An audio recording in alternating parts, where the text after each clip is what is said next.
बिस्मिल्लाह बिस्मिल्लाह इन्नल हम्दुलिल्लाह नहमदुहु व नस्तईनुहु नस्तगफिरुहु व नऊज़ु बिल्लाहि मिन शुरूरि अनफुसिना व मिन सय्यिआति अमालिना मैं यहदिल्लाहु फला मुदिल्ल लहु व मैं युद्लिल फला हादिय लहु व अशहदु अल्ला इलाहा इल्लल्लाहु वहदहु ला शरीका लहु व अशहदु अन्ना मुहम्मदन अब्दुहु व रसूलुहु अम्मा बाद फ़इन्न खैरल हदीस किताबुल्लाह व खैरल हदी हदी मुहम्मदिन सल्लल्लाहु अलैहि वसल्लम व शर्रल उमूरि मुहदसातुहा व कुल्ला मुहदसातिन बिदा व कुल्ला बिदातिन दलाला व कुल्ला दलालातिन फिन्नार।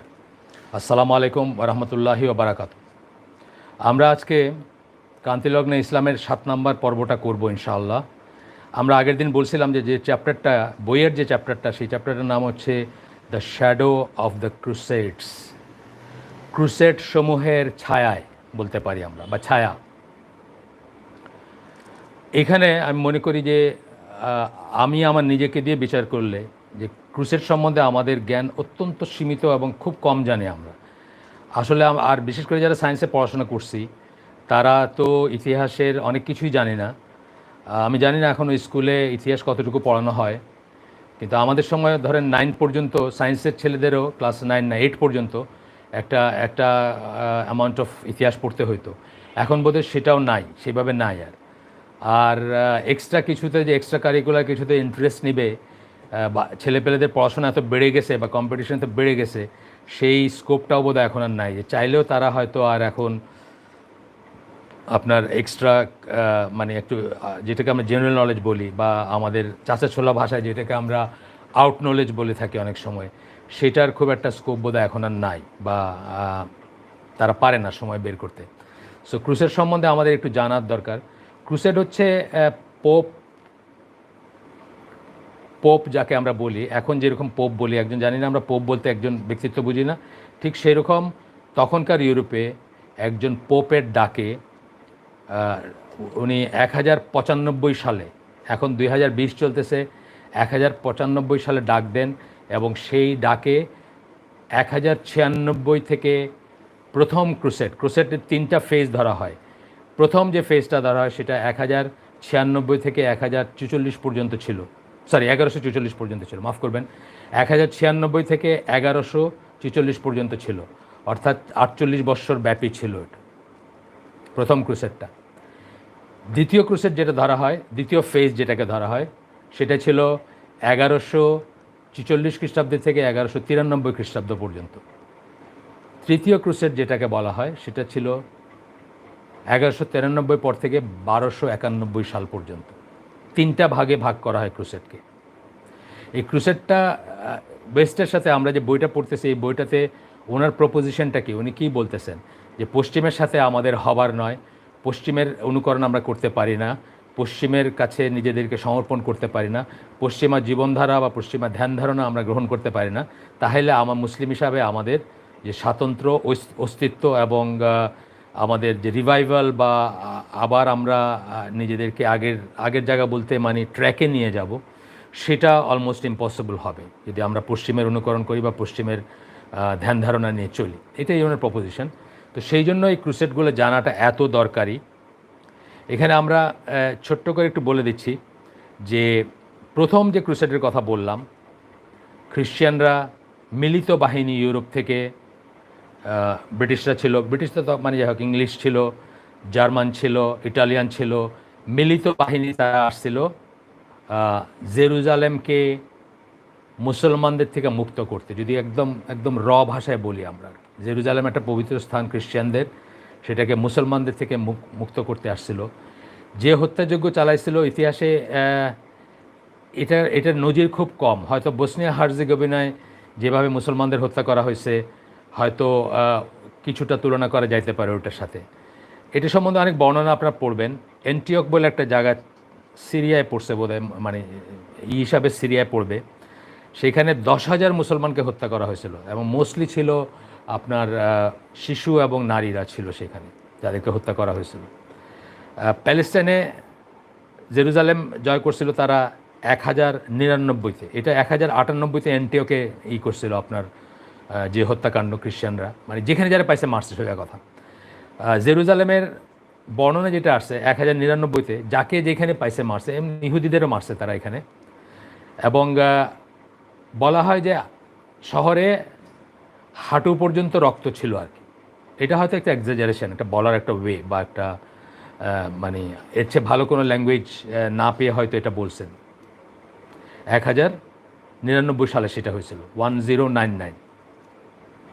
আচ্ছা, আমরা যেভাবে পড়লাম যে এই এই ক্রুসেডটা পুরাটাই ধরতে গেলে আপনার এই ফেজটা 1096 থেকে 1044, সরি 1144, মাফ করবেন বারবার ভুল হচ্ছে, 1096 থেকে 1144, 1096 থেকে 1144 এই পর্যন্ত ফার্স্ট ফেজ যেটা, এটা খ্রিশ্চানরা বিজয়ী হয়, জেরুজালেম তাদের দখলে এবং মুসলিম হার্টল্যান্ডের অনেকটুকু অংশই তাদের দখলে চলে যায় এবং তারা সেখানে প্রতিষ্ঠিত হয়ে যায় খ্রিশ্চানরা। এরপরে দ্বিতীয় ক্রুসেড যেটাকে আমরা বলতেছি 1144 থেকে নিয়ে 1193 পর্যন্ত, এই সময় নানা অনেক যুদ্ধের বর্ণনা আছে বা অনেক অ্যাটাক, কাউন্টার অ্যাটাক ইত্যাদি আছে। আমরা আমাদের অতটুকু জানার দরকার নাই। ক্রুসেড সম্বন্ধে আমরা যেটুকু জানা মাস্ট আজকে সেটুকুই পড়বো এখন। তো সালাউদ্দিন আইয়ুবী, যার কথা আমরা শুনি, উনি কুর্দি ছিলেন। উনি খ্রিশ্চানদেরকে পরাজিত করেন 1192 সালে।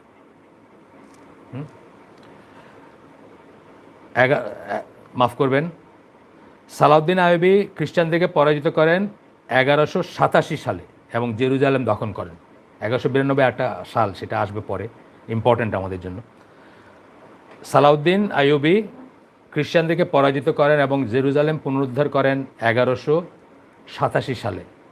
আপনারা ইতিহাস পড়ে দেখেন, খ্রিশ্চিয়ানদের লেখা ইতিহাস পড়ে দেখেন, যারা নিউট্রালি, ইতিহাস তো নিউট্রালি কেউ লিখতে পারে না, কিন্তু যারা নিউট্রালি লিখছে তাদের ইতিহাস পড়ে দেখেন। আমি একটা বইয়ের নাম বলে দিচ্ছি, ventures of Islam, Marshall G Hodgson, তার লেখা একটা বই, 3 খণ্ডে। সেটা পড়লে আপনারা দেখবেন মোটামুটিভাবে নিউট্রাল আর কি, মোটামুটিভাবে নিউট্রাল বলা যায়। এবং উনি কী বলছেন মুসলমানদের সম্বন্ধে, মুসলমানরা যখন কোথাও কোনো দেশ জয় করছে, কোনো শহর জয় করছে, কোনো জয় করছে, তারা লুটপাট করে নাই, ধর্ষণ করে নাই, শিশুদের, নারীদের হত্যা করে নাই। তারা মনে করতো তারা আল্লাহর চোখের সামনে আছে এবং সেই জন্য আল্লাহর কাছে তাদের জবাবদিহিতা আছে। এবং মুসলমানদের যুদ্ধ জয় করা আর খ্রিশ্চান বা কাফেরদের যুদ্ধ জয় করা আকাশ পাতাল তফাৎ। আপনারা মক্কা বিজয় দিয়ে শুরু করতে পারেন। মক্কা বিজয় দিয়ে যেমন রক্তপাতহীন বিজয় ছিল, সেই রকম মুসলমানরা যখন কোনো দেশ জয় করছে, তারা প্লান্ডার করে নাই, তারা রেপ করে নাই, তারা লুট করে নাই, তারা মানে ইনডিসক্রিমিনেটলি মানুষ হত্যা করে নাই। এটা আপনারা কাফেরদের লেখাতেও পড়তে পারবেন। একটা তো আমি বললাম, Marshall G Hodgson, ventures of Islam, 3 খণ্ডে পড়ে দেখতে পারেন আপনারা। তো যাই হোক, সালাউদ্দিন আইয়ুবী কী করলেন 1187 সালে।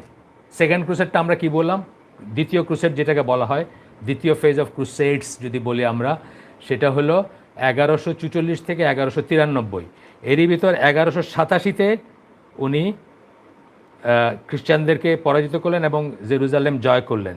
এরপরে ইংল্যান্ডের রাজা রিচার্ড, তার সাথে তার একটা হয় 1192 সালে। এই জন্য আমার কাছে 1192 সাল কথাটা আসছিল। তখন রিচার্ড যুদ্ধ ছাড়াই, আপনারা জানেন সেই গল্প যে উনি অসুস্থ ছিলেন, তার শিবিরে গেছিলেন সালাউদ্দিন বা ইত্যাদি ইত্যাদি, যাই হোক, একটা সন্ধি করে ফিরে যান। সেই সন্ধিটা হয়েছিল 1192 খ্রিস্টাব্দে। আর 1193 খ্রিস্টাব্দে সালাউদ্দিন আইয়ুবী মারা যান। এটার সাথে সাথে আরেকটা ফেজ চলে যায়। তাহলে প্রথম ক্রুসেডটা যদি আমরা বলি, প্রথম পিরিয়ডটা 1096 থেকে 1144, এটা খ্রিস্টানদের আধিপত্য ছিল, প্রচুর মুসলমানকে তারা মারছে, প্রচুর মুসলিম ভূমি তারা দখল করে নিছিল। সেটার বিপরীতে দ্বিতীয় ক্রুসেডের কাল ধরা হয়, ক্রুসেড মানে ধর্মযুদ্ধ, আমাদের ধর্মযুদ্ধ না, তাদের ধর্মযুদ্ধ। জিহাদ আর ক্রুসেডের ভিতর কিন্তু মানে সেন্সে আকাশ পাতাল তফাৎ। জিহাদ যে কোনো স্ট্রাগলকে বলা হয়, জিহাদের সাথে কিতাল, জিহাদের একটা ফর্ম হচ্ছে কিতাল বা যুদ্ধ, অস্ত্র সহজে যুদ্ধ, কিন্তু যে কোনো স্ট্রাগলকেই জিহাদ বলা হয়। আমাদের দেশে যিনি স্রোতের বিপরীতে গিয়ে তার সব ছেলে মেয়েকে আল্লাহর পথে বড় করতে চাচ্ছেন, মানুষ কি বলে যে ভাই আপনি তো একটা জিহাদ করে যাচ্ছেন, মানে এই যে স্ট্রাগলটা এটাও জিহাদ। এবং অস্ত্র দিয়ে যুদ্ধ জিহাদ, আমরা সেটা না করতেছি না। তাজকিয়াতুন নফস যেটাকে আমরা বলি, সেটাও জিহাদ। যাই হোক, নিজের নফসকে, নিজের আত্মাকে, নিজের পরিশুদ্ধ করা, সেলফকে পরিশুদ্ধ করা, সেটাও একটা জিহাদ, সেটা আমরা না করতেছি না। কিন্তু অস্ত্রসহ জিহাদও জিহাদ। কিন্তু ক্রুসেড কিন্তু কেবলই যুদ্ধ ধরা হয়, ধর্মযুদ্ধ। কাদের এগেনস্টে? মূলত মুসলমানদের এগেনস্টে। কেন? কারণ মুসলমানদের দ্বারা তারা থ্রেটেন ফিল করতেছিল। এটা পরে আসবো, ঠিক আছে, অন্য কথায় আসবো পরে। তাহলে প্রথম অংশটা বললাম 1096 থেকে 1096 থেকে 1144, এই সময়টা খ্রিস্টানদের আধিপত্য ছিল। সেকেন্ডটা হচ্ছে 1144 থেকে 1193, এই সময় মুসলিমরা জেরুজালেম সহ অনেক মুসলিম ভূমি পুনরুদ্ধার করেন এবং মুসলিমদের আধিপত্য ছিল।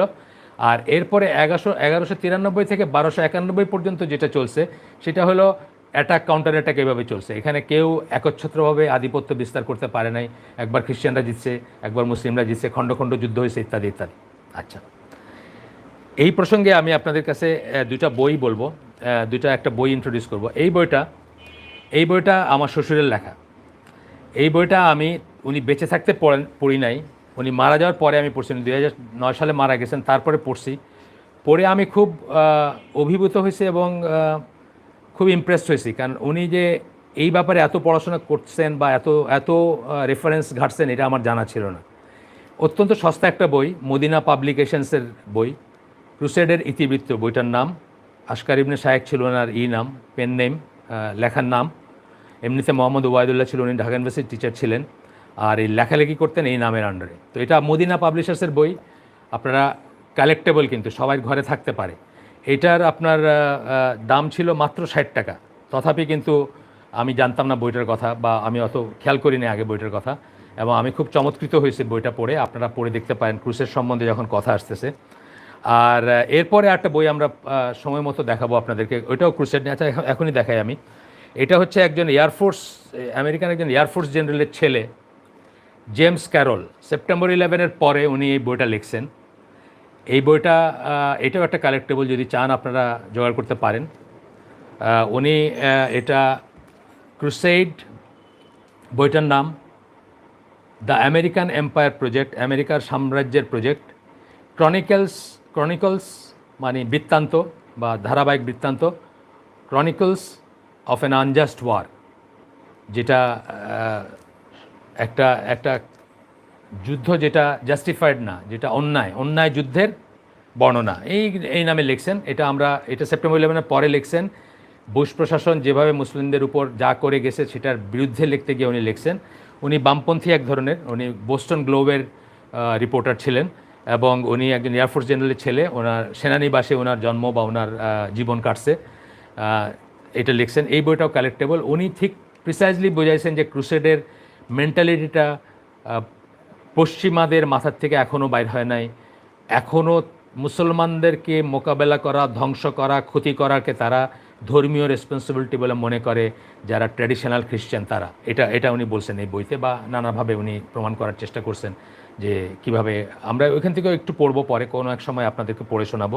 আচ্ছা, যাই হোক, in the shadow of crusade, যেটা আমরা বললাম, ইন দ্য শ্যাডো অফ ক্রুসেডস, এই চ্যাপ্টারটার নাম। এখানে মোহাম্মদ হাসান যেটা বলতে চাচ্ছেন, বা এই বইতে যেটা বলতে চাচ্ছেন, সেটা হচ্ছে যে খ্রিশ্চানদের মাথার থেকে ইন জেনারেল সেই ক্রুসেডের চিন্তা, চেতনা, অথবা আবেগ, অথবা হিংসা বা হিংস্রতা কিছুই বের হয় নাই। এখনও তাদের ভিতরে এটা সুপ্ত অবস্থায় আছে। এবং যখনই ইসলামী ওয়ার্ল্ডকে ফেস করে তারা, এটা কোনো একটা দেশে, কোনো একটা জাতির মানে জাতিসত্তার বিরুদ্ধে হইতে পারে, কিন্তু মুসলমান হিসেবে যখনই কাউকে ফেস করে অথবা গ্লোবালি ফেস করে, তখনই তাদের মাথায় এই চিন্তাটা সবচেয়ে প্রথমে আসে। এই চিন্তা থেকে তারা বের হতে পারে নাই। এইটাই এই চ্যাপ্টারে বলা হবে। এই চ্যাপ্টারে আমরা নানাভাবে এটা শিখবো, এটা জানবো, এটা বুঝবো। এখানে ক্রুসেড নিয়ে কথা বলতে গিয়ে ছোট্ট একটু কথা না বললেই নয়। সেটা হচ্ছে যে একটা এতক্ষণ ধরে যা বললাম তার আলোকে, সেটা হচ্ছে 1917 সালের 11 ডিসেম্বর। 1917 সালে যারা ইতিহাস পড়েন তারা হয়তো তারিখটা জানবেন। 1917 সালের 11 ডিসেম্বর, প্রথম বিশ্বযুদ্ধের শেষের দিকে, ব্রিটিশ জেনারেল এডমন্ড অ্যালেনবি জেরুজালেমে প্রবেশ করেন, এবং সেই সময় তিনি একটা বক্তৃতা দেন।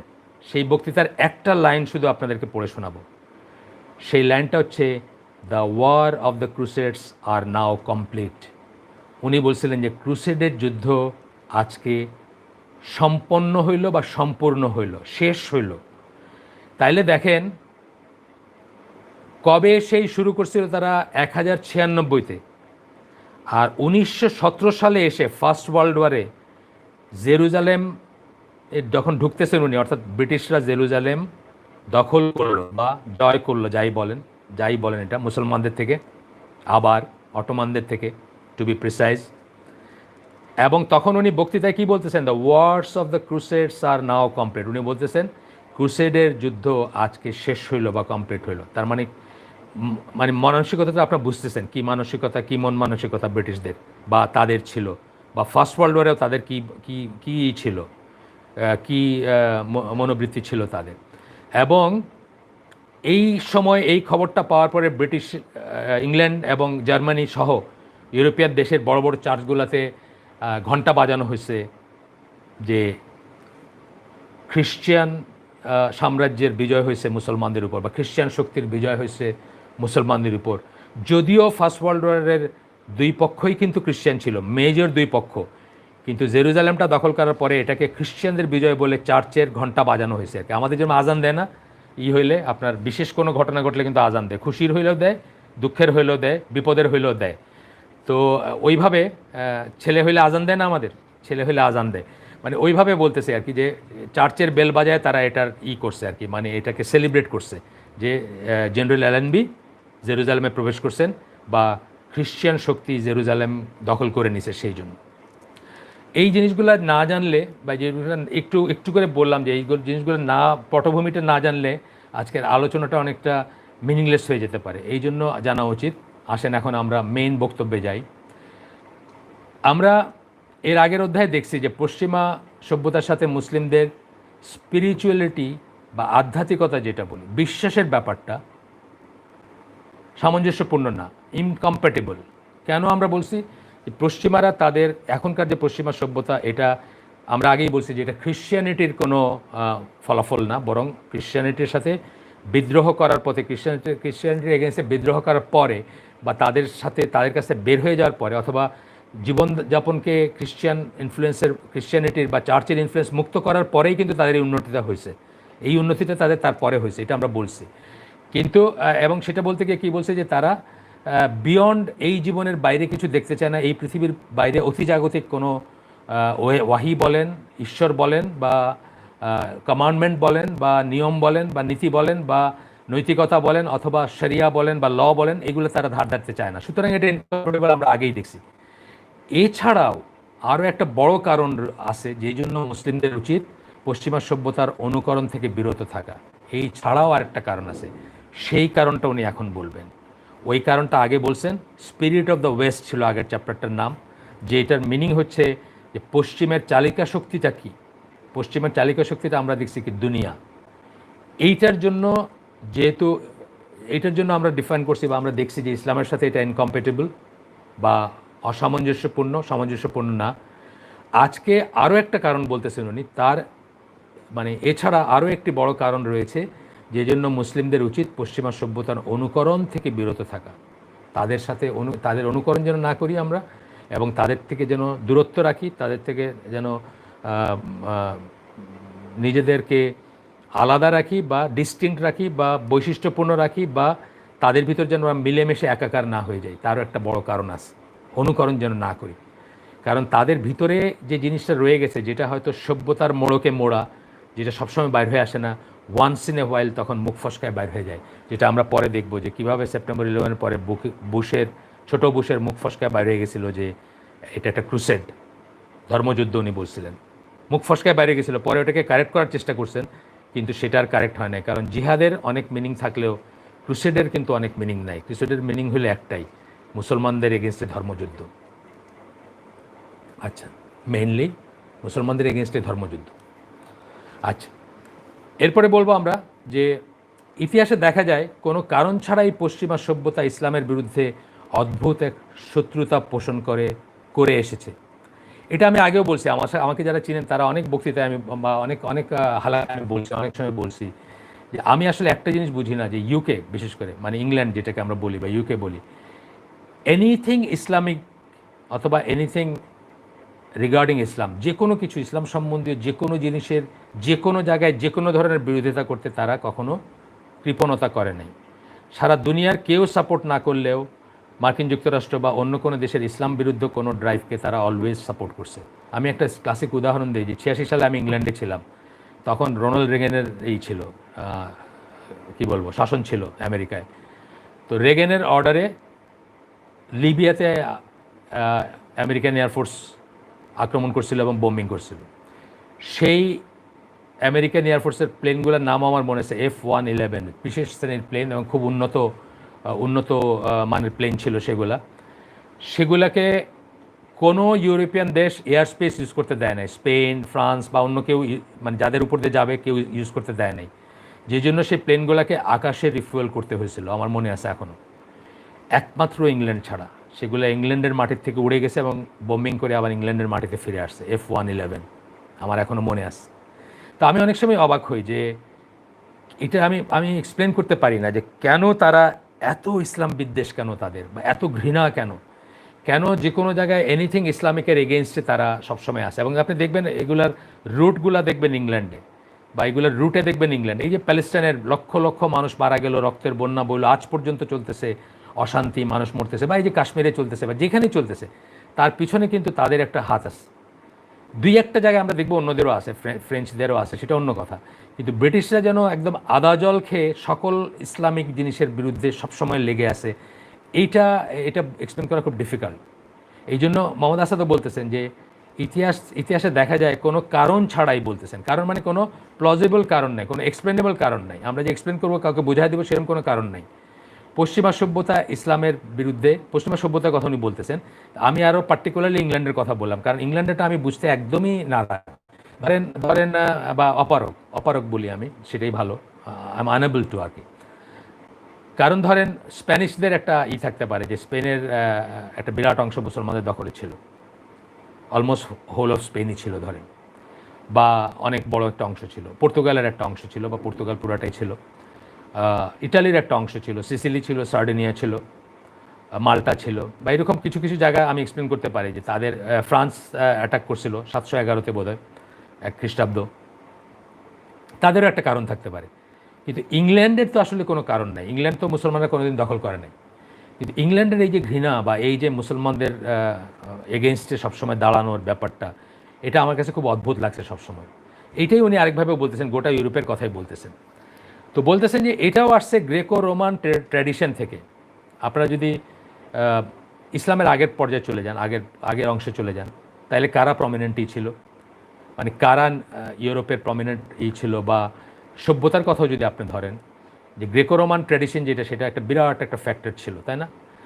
আপনি যদি এখনও যান গ্রিসে, এখনও যদি রোমে যান, ইটালিতে যান, বা ওই সমস্ত সভ্যতাগুলো যেখানে ছিল সেসব দেখতে যান, আপনি দেখেই বুঝবেন যে তারা কত প্রমিনেন্ট ছিল বা তারা কত ইনফ্লুয়েন্সিয়াল ছিল দুনিয়াতে।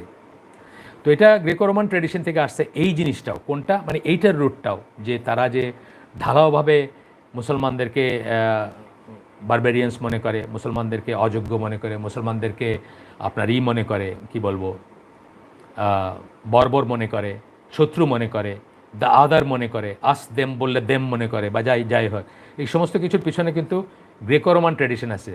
তারা মনে করতো যে তারাই সিভিলাইজড, যখন তারা পিকে ছিল। কখন পিকে ছিল সেগুলো আমরা গতদিন আলাপ করছি, নতুন করে আর করবো না। ভূমধ্যসাগরের পূর্ব দিকে যা আছে, ভূমধ্যসাগরের পূর্ব দিকে কারা আছে? আমরা আছি। ভূমধ্যসাগরের পূর্ব দিকটা কি? আমরা ধরেন সিরিয়া থেকে শুরু করে আরও পূর্ব দিকে আপনি যাইতে শুরু করবেন, যারা আছে, ইরাক আছে, ইরান আছে, ইন্ডিয়া আছে, বা যা আছে আর কি। ভূমধ্যসাগরের পূর্ব দিকে যারা আছে এরা অধিবাসীরা হলো বর্বর, এটা মনে করতো। আর ভূমধ্যসাগরের নর্থ এবং ওয়েস্ট মিলায় যারা আছে তারাই হচ্ছে সিভিলাইজড। নর্থ এবং ওয়েস্ট, স্পেনের কোস্ট আসবে, ফ্রান্সের কোস্ট আসবে, আপনার কি বলে আরও ইটালি আসবে, হ্যাঁ, ভূমধ্যসাগরের তীরের দেশ এগুলা, গ্রিস আসবে, ক্রিট আসবে, বা উত্তরের দিকে বা পশ্চিমের দিকে তো গোটা পশ্চিম ইউরোপ আসবে, বা ইত্যাদি। তারাই হচ্ছে সুপিরিয়র। আর পূব দিকের যারা, পশ্চিম বা উত্তরের যারা, তারা সুপিরিয়র। পৃথিবীতে আপনি জানেন এমনিতেই, মানে ব্যাক অফ ইউর মাইন্ড, আপনি লিটারেচারে দেখবেন, অন্য পড়াশোনা করলে দেখবেন, সবসময় দেখবেন নর্থ অ্যান্ড সাউথের একটা ডিভিশন আছে। ইউজুয়ালি নর্থ বলতে সুপিরিয়র বোঝাবে, সাউথ বলতে ইনফেরিয়র বোঝাবে, usually. So much so that even ইন্ডিয়াতেও নর্থ ইন্ডিয়ানরা নিজেদের সুপিরিয়র ভাবে সাউথ ইন্ডিয়ানদের থেকে। আপনি জানেন কিনা জানি না, জিজ্ঞেস করলে দেখবেন যে নর্থ ইন্ডিয়ানরা নিজেদের সুপিরিয়র মনে করে। নর্থ ইন্ডিয়ান বলতে ধরেন উত্তরপ্রদেশ, তারপরে পাঞ্জাব, দিল্লি এদের মানুষ, তামিলনাড়ুর মানুষ যে নিজেদেরকে সুপিরিয়র মনে করে সব দিক দিয়ে। এটা দুনিয়াতে আছে, সারা দুনিয়া আছে। ইউরোপের নর্দার্ন সাইড, সাউদার্ন সাইড, যেমন স্পেন এবং পর্তুগাল এদেরকে ইউরোপের থার্ড ওয়ার্ল্ড কান্ট্রি মনে করে অনেকে। হ্যাঁ, জার্মানিরা বা সুইডরা বা আপনার সুইজারল্যান্ডের লোকরা নাক ছিটকাবে, স্প্যানিশদেরকে একটু নিম্ন গোত্রের মনে করবে, বা একটু রংটাও একটু নিম্ন গোত্রের, তাদের একটু মিক্স ভাব আছে ইত্যাদি। তো যাই হোক, ওই সময় থেকে তাদের রেসিয়াল সুপিরিয়রিটিতে বিশ্বাস, তারা তাদের রেসিয়াল সুপিরিয়রিটিতে বিশ্বাস করে আসছে। ওই রোমান সাম্রাজ্যে বা গ্রিকদের ইসের সময় থেকে তারা তাদের রেসিয়াল সুপিরিয়রিটিতে বিশ্বাস করে আসতেছে, যে তারা সুপিরিয়র রেস, তারা সাদা চামড়া, তাদের নাক খাড়া, তাদের ইত্যাদি ইত্যাদি যেসব ফিচারগুলো হয় আর কি। অথচ আপনারা জানেন যে সায়েন্সই বলে যে একজোড়া বাবা মা থেকে সমস্ত মানবকুল ইভলভ করছে বা ছড়ায় গেছে, এবং সেই একজোড়া বাবা মা কিন্তু কালো চামড়া ছিলেন, সাদা চামড়া ছিলেন না। ডেফিনেট সাদা চামড়াটা হচ্ছে একটা মানে কি বলবো, মানে পরিবর্তন বা মিউটেশন ঠিক বলতে চাই না আমি, এটা পরিবর্তন বলতে পারেন, বা একটা ডেভেলপমেন্ট বলতে পারেন। ইভলিউশন কথাটা আমি বলতে চাই না, বলতে পারেন, এখানে লিমিটেড স্কেলে ইভলিউশনও বলতে পারেন। যাই হোক, মানবকুলের অন্য সকলের চেয়ে নিজেদেরকে শ্রেষ্ঠ মনে করা এবং সেই সূত্রে অন্যদের অহেতুক ঘৃণা করার প্রবণতা রয়েছে তাদের মাঝে। কার ভিতর? গ্রেকো রোমানদের ভিতর ছিল। সেটাই ইনহেরিট করছে ইউরোপ বা ইউরোপীয় সভ্যতা বা পশ্চিমা সভ্যতা। পশ্চিমা সভ্যতা বলতে আমরা যা আজকে বুঝি তা আইদার ইউরোপে অথবা ইউরোপ থেকে ছড়ানো।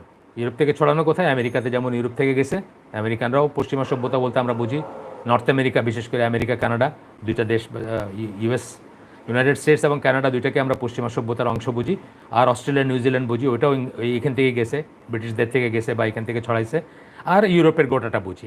এই মোটামুটি পশ্চিমা সভ্যতা বলতে আমরা এটা বুঝি। পশ্চিমা সভ্যতা বলতে আমরা কখনো আর্জেন্টিনা বুঝি না, আমরা কখনো ব্রাজিল বুঝি না, আমরা কখনো ধরেন ইকুয়েডর বুঝি না, আমরা কখনো ভেনিজুয়েলা বুঝি না, তাই না? আমরা বুঝি এই কটা জিনিসই বুঝি, যেগুলা বেসিক্যালি সাদা চামড়া ইউরোপ থেকে ছড়ায় গেছে নানা জায়গায়। আচ্ছা, যদিও হিস্পানিক বা স্প্যানিশ ইসেরা কলোনি ছিল, ধরেন আর্জেন্টিনা ছিল স্প্যানিশ কলোনি, ব্রাজিল ছিল পর্তুগিজ কলোনি, কিন্তু তারপরে পশ্চিমা সভ্যতা বলতে আমরা ওই দেশগুলারে বুঝি না, আমরা যেগুলো বললাম এইগুলাই বুঝি আমরা। আচ্ছা, এরপরে বলতেছে, কিন্তু ইসলামের প্রতি তাদের বৈরিতা নিয়ে গবেষণা করতে গেলে শুধু এই কারণগুলোই সব নয়। এই যেগুলো বললাম, কি বললাম, যে তারা নিজেদের সুপিরিয়র মনে করতো, তারা গ্রিকো রোমান ট্র্যাডিশন থেকে এটা ইনহেরিট করছে, তাদের রেশিয়াল ছিল, সুপিরিয়রিটি ছিল, কিন্তু ইসলামের এগেনস্টে তাদের শত্রুতা কেন হয়েছে, কেন আসছে, বা বুঝতে গেলে এগুলো এনাফ নয়। কারণ অন্যান্য ফরেন রিলিজিয়নকে তারা নির্বিকারভাবে বরদাস্ত করলেও ইসলামের ব্যাপারে তাদের ধৈর্যটা ছিল, মানে তাদের বৈরিতা যেটা ছিল সেটা ছিল হিংস্র এবং গভীর আবেগ উদ্ভূত। দুইটা কথা বললাম, একটা বললাম হিংস্র, একটা বললাম গভীর আবেগ উদ্ভূত, মানে খুব ইমোশনাল ছিল। এটা আমি কিছু উদাহরণ দিব আপনাকে। আচ্ছা, এটার মিনিং কী বোঝাইতেছে? ধরেন একজন হিন্দুকে কেউ দেখলো সে ষষ্ঠাঙ্গে মানে প্রণাম করতেছে, মানে কি বলে, বা কোথাও সে সেজদা করতেছে কোনো একটা জিনিসে, বা পূজা করতেছে, বা ওই যোগার পজে কোথাও বসে আছে সি বিচে, এদিকে খুব একটা মাইন্ড করে না, কিছুই মনে করে না। হিন্দু বা বৌদ্ধদের দর্শন যখন সামনে আসে তখন পশ্চিমা সভ্যতা সেটাকে গ্রহণ না করলেও কোনো উত্তেজনা দেখায় না, ওইরকম দর্শনে কোনো উত্তেজনা দেখায় না। বড়জোর এটাকে নিয়ে ফান করতে পারে, কখনো ফান করে এইসব নিয়ে। যেমন আমি একটা কথা বলি, ছোট্ট এক্সপিরিয়েন্স শেয়ার করি, যে ইউটিউবে একটা দেখছি আমি, ডকুমেন্টারি টাইপের, যে কিছু জিনিস সেটা দুনিয়ার কোথাও দেখবা না তুমি, শুধু ইন্ডিয়ায় দেখবা। কেউ বানাইছে, পশ্চিমের কেউ বানাইছে বা কেউ করছে, তো সেখানে অনেক কিছু বলছে, সব গোটাটাই ফান, এবং গোটাটাই হচ্ছে লাইট ফান আর কি হিন্দুইজম নিয়ে, কিন্তু বৈরিতা না। কিন্তু ফান আর বৈরিতা কিন্তু এক না। ফান করতেছে, একটু লাইটলি কথা বলতেছে। তো এখানে একটা ছবি যেমন দেখাইতেছে যে একটা গাভী প্রস্রাব করতেছে, আর একজন একেবারে মানে একদম লেটেস্ট ফ্যাশনের কাপড় চোপড় পরা মহিলা, একদম মড মহিলা, উনি আজলা ভরে সেই পেশাবটা পান করতেছে। এই যে জিনিসটা, এটাতে কিন্তু শত্রুতা প্রকাশ হচ্ছে না, এটা ফান করতেছে নিয়ে, লাইট ফান যেটাকে আমরা বলি। ইসলামের ব্যাপারে কিন্তু ব্যাপারটা তা না। কিন্তু ইসলামের প্রসঙ্গ আসলেই তারা উত্তেজিত, রাগান্বিত বোধ করে। এক ধরনের উত্তেজনা হয়ে যায় তাদের ভিতরে, যে সামনে দেখাক বা না দেখাক এবং এক ধরনের ক্রোধ চলে আসে তাদের উপর, রাগ করে তারা। এটা একটা উদাহরণ আমি আমার লাইফ থেকে বলতেছি। আমি একবার মাল্টায় গেছিলাম, আপনার মাল্টার নাম শুনছেন না তো, ভূমধ্যসাগরীয় একটা দ্বীপ, দ্বীপ রাষ্ট্র বলে এটাকে মাল্টা। ব্রিটিশদের কলোনি ছিল একসময়, প্রিডমিনেন্টলি মানে ক্যাথলিক বা খুব কট্টর খ্রিশ্চান, এবং পুরা দেশটা আপনার ট্যুরিজমের উপর বেঁচে থাকে। মানে ট্যুরিজমই হচ্ছে তাদের মেইন সোর্স অফ ইনকাম। তাদেরও আবার একটা ক্যাপিটাল আছে, ভ্যালেটা বলে। তা আমি সেখানে গেলাম, বেসিক্যালি সব মিউজিয়াম, মানে পুরানা দিনের কোন খ্রিশ্চান কোন পোপ বা কোন রাজা কি পড়ছিল, তার জামা, তার তরবারি, তার এটা। এক সময় মুসলমানরা এটা অল্প দিনের জন্য মুসলমানদের দখলে ছিল। এখনও সেটার চিহ্ন দেখবেন, আপনি বিল্ডিংয়ে দেখবেন, রাস্তার নামে দেখবেন রাবাত রাস্তার নাম, এমদিনা, মদিনা বা এই ধরনের রাস্তার নাম দেখবেন, এবং বোঝা যায় যে এখানে একসময় মুসলিমরা ছিল, এটা একদম স্পষ্টতই বোঝা যায়। তা আমি আমার যেরকম শেষ কয়েক বছর আমার জীবনের আমি কাটাইছি, আমি কোনো শপিং করতাম না, আমি শুধু বইয়ের দোকানে যেতাম, বই কিনতাম বা বই দেখতাম। তো আমি ওইখানে খুঁজতে একটা বইয়ের দোকানে গেলাম, গিয়ে দেখলাম যে ওইখানে জালালউদ্দিন রুমির কি জানি দুটা বই আছে। জালালউদ্দিন রুমি যেহেতু ইসলাম ভাব আছে, যদিও উনি সুফি বা উনি তো অন্য একটাই, উনি তো সর্বেশ্বরবাদী ছিলেন, উনি মুসলিম কিনা সেটা আরেকটা বিতর্ক, মুসলিম ছিলেন কিনা, যদিও আমাদের দেশে খুব রিভিয়ার্ড বা খুব সম্মানিত। ওনার বই কওমি মাদ্রাসায় পড়ানো হয়, মাসনাবি, একদম রিলিজিয়াস জিল নিয়ে পড়ানো হয় বইটা, যদিও বইটা ফুল অফ শিরক অ্যান্ড কুফর। আচ্ছা, এখন আমি মাল্টার ওই বইয়ের দোকানে গেলাম, গিয়ে যখন দুটা বই পাইলাম তখন আমি চিন্তা করলাম যে তাইলে হয়তো ইসলামের উপর অন্য কোনো বই থাকতে পারে, কিন্তু ওইরকম ওই সায়েন্টিফিক কোনো মেথড পাইতেছি না যেটা দিয়ে অনেক সময় ধরেন পশ্চিমা দেশের বলতে আমি বোঝাচ্ছি যে আমেরিকায় বা ইংল্যান্ডে আপনি লাইব্রেরিতে জায়গায় জায়গায় কম্পিউটার দেওয়া থাকে বা একটা দেওয়া থাকে, পিসি দেওয়া থাকে, অথবা একটা টার্মিনাল দেওয়া থাকে যেখানে আপনি বইয়ের নাম দিলে সার্চ করতে পারেন আপনি ওই ইনভেন্টরিতে আছে কিনা, থাকলে কয় কপি আছে, না থাকলে কবে পাইতে পারেন, অর্ডার করলে কতদিনে পাবেন ইত্যাদি থাকে। তো ওই রকম মনে করে আমি ওইরকম কিছু না দেখে আমি লোকটাকে জিজ্ঞেস করলাম যে এইখানে কি ইসলামের উপর কোনো বই আছে কিনা, মুসলিমদের জন্য কোনো বই আছে।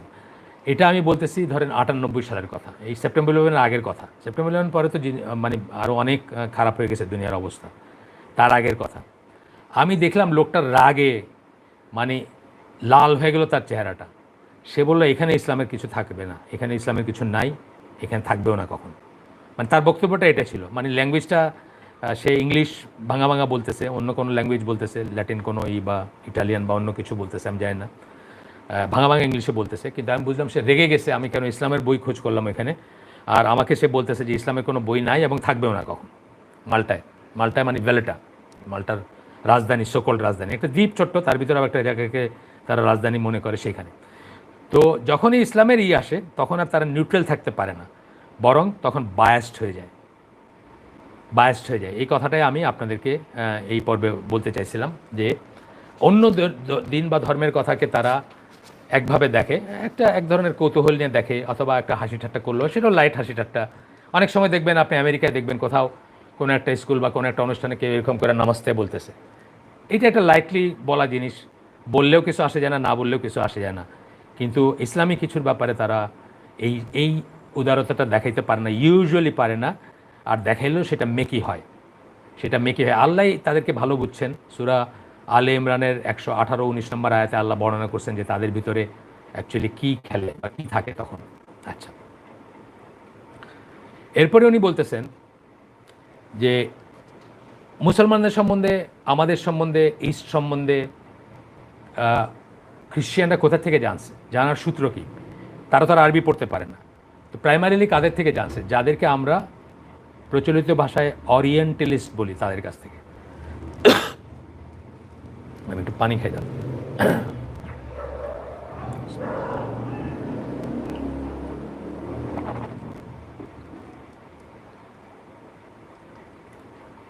তাদের কাছ থেকে জানছে, অরিয়েন্টালিস্ট যাদেরকে বলি। এই অরিয়েন্টালিস্টদের অনেকে আবার খ্রিশ্চান ধর্মযাজক ছিল। পুরান দিনের কিছু, যেমন শাক একজনের নাম দেখবেন আসবে, ইগনাস গোল্ডজায়ার একজনের নাম, পুরান দিনের 1800 সামথিংয়ের। তারপরে পরবর্তীকালে আপনি ইদানিং কালের যদি বলি আমি, ধরেন বার্নার্ড লুইস একজন আছেন, এই জাস্ট এখনকার। জিলিস ক্যাপেল একজন আছেন, ফ্রেঞ্চ। বার্নার্ড লুইস ইহুদি, উনি একজন, ডাব্লিউ মন্টগমারি ওয়াট আছেন একজন, এই ধরনের অনেক অরিয়েন্টালিস্টদের নাম পাবেন আপনি। খুব এক্সেপশন, দুই একজন ছাড়া বেশিরভাগ অরিয়েন্টালিস্টই কোনো যুক্তি বা গবেষণার বৈজ্ঞানিক ভিত্তি ছাড়াই তারা তাদের লেখায় ইসলামের বিরুদ্ধে একপেশে অবস্থান নিয়েছেন। তারা তাদের লেখায় ইসলামের এগেনস্টে সবসময় বায়াসড হয়েছে, কোনো সময় নিউট্রালি লিখতে পারেননি, সবসময় একপেশে একটা অবস্থান নিয়েছেন। এদের কথা জানতে হইলে খুব চমৎকার একটা বই আছে, যেটা আমি মনে করি গত শতাব্দীর একটা শ্রেষ্ঠ কাজের একটা। ওই যে বলছিলাম না যে আমি আসলে কথায় কথায় বলছিলাম যে কোরআন হাদিসের বাইরে যদি 10টা বই আমি বলি তাহলে ইসলামের দ্য ক্রসরোডস বলছিলাম। এটা আমাকে ভুল বুঝছেন, অনেকে মনে করছে আমার কাছে বোধহয় একটা লিস্ট আছে 10টা বইয়ের, আর সেই লিস্টে বোধহয় 1 2 3 4 5 6 করে আসে, এরকম ব্যাপারটা তা না। আমি একটা ইম্পর্টেন্স বোঝাইতে গিয়ে আমি বলছিলাম কথাটা, আমার কাছে ওই রকমের কোনো লিস্ট আমি করি নাই। তবে তারপরে আমি বলবো, যদি আপনাদের যদি সত্যি পড়ার ইচ্ছা থাকে, কারো সত্যি ইসলাম নিয়ে কাজ করার, সত্যি কী চলতেছে দুনিয়া এটা বোঝার ইচ্ছা থাকে, তাহলে আপনারা ইসলামের দ্য ক্রসরোডস যেমন একটা বই বলছি, একইভাবে আরেকটা বই আমি অনেক সময় বলি, বইটার নাম হচ্ছে brain sex. Brain sex has got nothing to do with sex, এটা সেক্সের কোনো ব্যাপার না। ব্রেইন সেক্স মানে ব্রেইন জেন্ডার, কীভাবে পুরুষরা একরকম চিন্তা করে, নারীরা একরকম চিন্তা করে। ইসলামের সাথে এটা ধরে 90% কম্প্যাটেবল বইটা। ইসলাম নারী পুরুষের সম্পর্ক সম্বন্ধে যা বলে এই বইটা এক্স্যাক্টলি তাই বলে, অথচ এটা লিখছেন দুজন কাফের, অ্যান ময়ের এবং ডেভিড জেসেল। তো আমি এখানে বলার পরে অনেকেই আমাকে নক করতে শুরু করলেন যে বইগুলোর লিস্ট কোথায় পাবো। এমনকি এইখানেও এই গত হয় 6 নম্বর বা 5 নম্বর পর্বে আমি দেখছি যে পরবর্তীতে আমি দেখছি যে অনেকে জিজ্ঞেস করছেন যে এই বইগুলোর লিস্ট কোথায় পাবো, এগুলো যদি দেওয়া যায়। প্রথমত হচ্ছে যে এইরকম একটা আলোচনা, এটা বইয়ের লিস্ট দেওয়ার কোনো জায়গা না। দ্বিতীয়ত হচ্ছে আমি যখন অনেককে বলছি যে আমাকে ইমেল করতে, তারা ইমেলটা না করে আবারও এই জায়গায় জিজ্ঞেস করতেছেন। আমি তো সোজা ভাষায় বলছি যে আমার ইমেলটা দিয়ে দিছি, দয়া করে একটা ইমেল করবেন আমাকে, এই কষ্টটা যদি না করেন তাহলে আমি খুব দুঃখিত। আমি এই জায়গায় এটা নিয়ে আলোচনা করতে চাই না, কারণ এখানকার মূল্যবান সময়টা আমরা অন্য জিনিসে আলোচনা করতে পারি। বইয়ের লিস্ট দিয়ে একটা করে বইয়ের নাম পড়বার আপনার লিখবেন, এটা কি কোনো কিছু হইল? আচ্ছা, যাই হোক। তো এইটা গত শতাব্দীর একটা শ্রেষ্ঠ কাজ, এডওয়ার্ড সাইদের অরিয়েন্টালিজম। আপনারা সবাই ইনশাল্লাহ যারা পড়াশোনা করতে চান তারা পড়বেন এবং ইংরেজিতে পড়বেন। আমি শুনছি যে বইটা বাংলায় ট্রান্সলেট হয়েছে। যে বইগুলো প্রাইমারিলি ইংলিশে পাওয়া যায় বা ইংলিশে লেখা, সেই বইগুলো বাংলায় পড়বেন না, কারণ অত্যন্ত ভালো অনুবাদক হইলেও অনুবাদের সেই ব্যারিয়ার পার হয়ে অনেক কথা ফিল্টার্ড হয়ে যায়। আর এখনকার যারা অনুবাদক, যারা রকমারির লিস্টটাকে পূর্ণ করেন, এক একটা বইকে 7 জন 10 জন অনুবাদ করছেন আলাদা আলাদাভাবে, এদের কোয়ালিটি নিয়ে আমি আর কিছু বললাম না। আমি জানি না, গিবত তো আমি যেহেতু নাম বলতেছি না, গিবত হবে না, কিন্তু অত্যন্ত পুয়ার অনুবাদ পড়ছি আমি। মানে যে শব্দটা অনুবাদ করতেছেন ওই শব্দটার মানে জানেন না উনি, না জেনে হুবু ওই শব্দটা বলতেছেন। যেমন ধরেন গালফ কোস্ট, GULF গালফ, এটা জানেন না, উনি গুলফ কোস্ট লিখতেছেন, গুলফ লিখতেছেন GULF গালফকে। মানে গালফ শব্দটা উনি জানেন না, কোনোদিন শুনেন নাই, অথবা কোনোদিন উচ্চারণ করতে শোনেন নাই, বা নিজে উচ্চারণ করেন নাই। এই শ্রেণীর মানুষ কিন্তু অনুবাদ করতেছেন এখন। সুতরাং আমি বলবো যে আমি এডওয়ার্ড সাইদের এটা কে করছেন আমি জানিও না, তবে হয়েছে আমি শুনছি, অরিয়েন্টালিজম বইটা অনুবাদ হয়েছে। তো এই বইটা পড়তে পারেন। উনি আসলে অরিয়েন্টালিস্টরা কি, এই জিনিসটাকে উনি তুলে ধরছেন অত্যন্ত সুন্দরভাবে, যে ওরা কি ছিলেন বা কি করছেন। আমি শুধু 2-3 জনের কথা একটু বলি।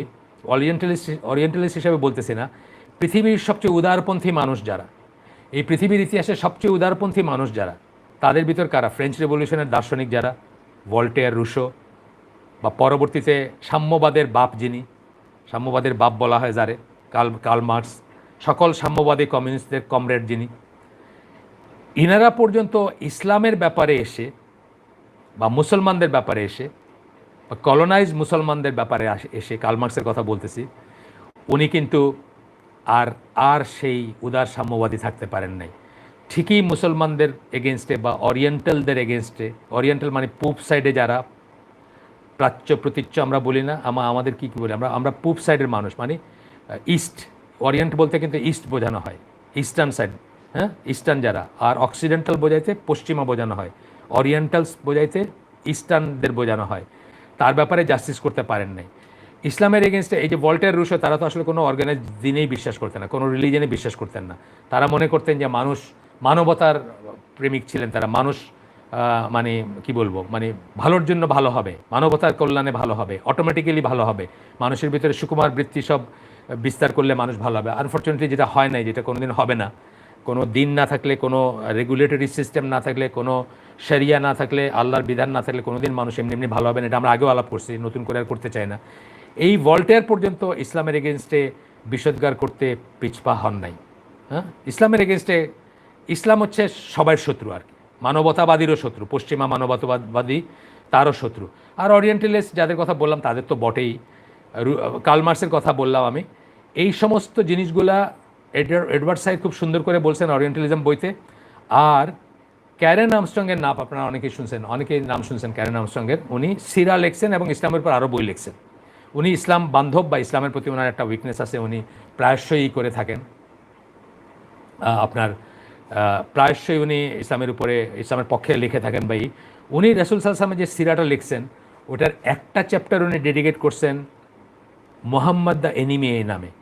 কিভাবে আল্লাহ রসুল সাল্লাল্লাহু আলাইহি ওয়াসাল্লাম সম্বন্ধে সব মিথ্যা কথাগুলা, সব বড় বড় মিথ্যা কথাগুলা কিভাবে আপনার তারা বলে গেছে দিনের পর দিন, এবং মিথ্যা, সম্পূর্ণ মিথ্যা কথা উনি সেগুলাকে তুলে আনছেন মুহাম্মদ দ্য এনিমি এসে, এবং এক ধরনের মাফ চাইছেন উনি মুসলমানদের কাছে, যে পশ্চিমারা, তার জাতি বা তার ইউরোপীয়রা বা তার খ্রিশ্চানরা কি করে মুসলমানদেরকে ভিলিফাই করছে মিথ্যা কথা বলে বলে। বড় বড় সাহিত্যিকরা কিভাবে মিথ্যা কথা বলছেন, কোথায় কোথায় মিথ্যা কথা বলছেন।